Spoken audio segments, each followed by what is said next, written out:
l'appel de l'association AMI par rapport au village durable, que pour moi c'est une philosophie plutôt, comment dirais-je, comme le cas de l'INTH lancé au Maroc. C'est une philosophie pour essayer de responsabiliser les gens et pour créer exactement des moyens de richesse dans le village pour certaines autonomies. Donc on sort un petit peu de le cadre exactement de co-développement, mais plutôt un développement solidaire. Ça veut dire que le citoyen peut être aussi impliqué, créer sa richesse, créer son autonomie. Là, on intervient spécifiquement dans le développement économique. Il y avait plusieurs pôles. Il y avait le pôle agronomique, le pôle social.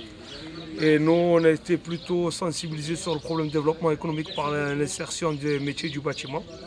Donc en espérant que ce projet pilote ici à Sidi Moussa El Mejdoub puisse servir au transfert des compétences des artisans vis-à-vis des entrepreneurs locaux, et éventuellement locaux plutôt, et éventuellement aussi des jeunes qu'on pourrait amener nous de France sans aucune qualification et les faire former au métier du bâtiment des arts arabo-mauresques ici. C'est que ce soit les jeunes d'ici, de ce milieu rural qui, par l'intéressement de rénover leurs propres écoles ou autres, leurs propres bâtiments, qu'on puisse au moins peut-être voir leur faire naître une vocation dans le bâtiment ou dans l'apprentissage des nouvelles techniques du bâtiment qu'on emploie aujourd'hui en France.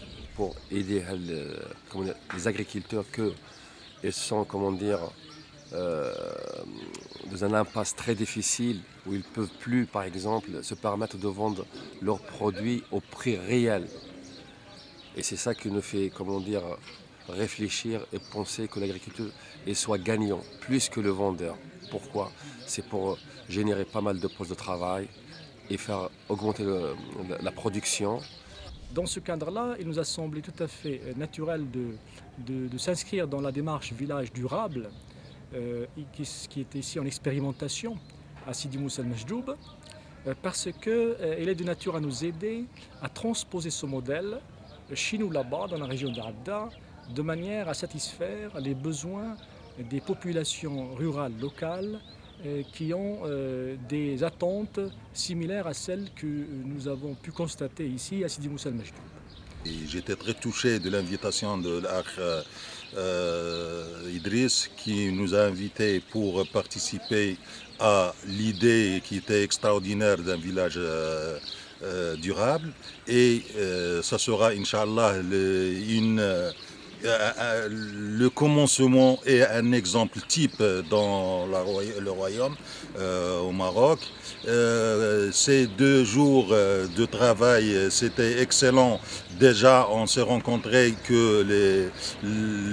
on s'est échangé le savoir-faire de chacun de nous. Investir dans le potentiel jeune localement de manière à le former et à le qualifier dans les perspectives de ces métiers d'avenir. Ce sont les métiers de proximité, de l'aide humaine et de l'aide à la préservation et à la conservation de l'autonomie. Je veux dire, tout ce qui est de l'ordre de l'intervention d'assistants, de travailleurs sociaux à domicile, dans le cadre d'une politique globale qui serait celle de l'aide au maintien à domicile.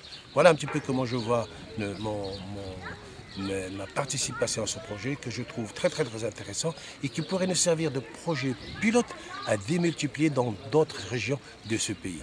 Je suis d'autant plus heureuse de ne pas avoir raté cette manifestation parce que le ministère chargé des Marocains résidant à l'étranger soutient les initiatives des associations des Marocains du monde, que ce soit dans le domaine des axes sociaux ou éducatifs et culturels dans les pays d'accueil, ou aussi les projets de co-développement.